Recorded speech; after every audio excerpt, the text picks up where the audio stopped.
And another discrete random variable that I would like to discuss is hypergeometric random variable, whose characteristics you can see on the slide. So first of all, the probability of success for this variable changes from trial to trial, which is different from both binomial and Poisson variables, whose probability of success was actually the same from trial to trial.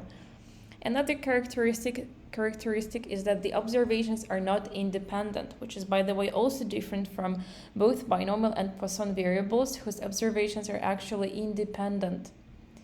The experiment for hypergeometric random variable consists of randomly drawn n elements without replacement from a set of total n elements, r of which are successes.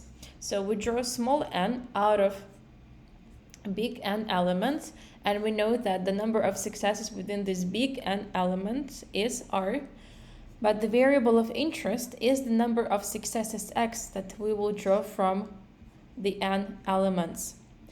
So to calculate the probability for this type of variable, we will need three binomial coefficients, so Rx, where R is the number of successes in the N elements, X, this is the number of success that we draw from small n elements. Then the next binomial coefficient is the difference between large n and R, n and X, and we divide everything by the binomial coefficient of large n, the total number of elements, and small n, the number of elements drawn from large n. To understand this formula better, let's have a look at the example in a second. First, have a look at these two formulas. So the first formula allows us to calculate the mean of a hypergeometric random variable. So mu is calculated by dividing the product of small n r by large n, and we can also calculate the variance using this large formula. And now let's have a look at the example. So suppose a professor randomly selects 3 new teaching assistants from a total of 10 applicants, so 6 male and 4 female students. And let X be the number of females who are hired. Find the probability that no females are hired.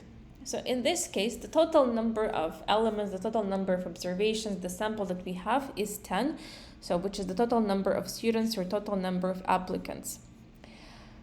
Since the variable of interest is X, so the number of females, the number of successes in the n elements, so in other words, the number of females in a group of 10 people is 4, so R is 4. And we know that a professor is choosing 3 teaching assistants, so he or she is drawing 3 elements out of 10 elements, so n will be equal to 3, a number of elements drawn out of the total number of students, so required number of student assistants.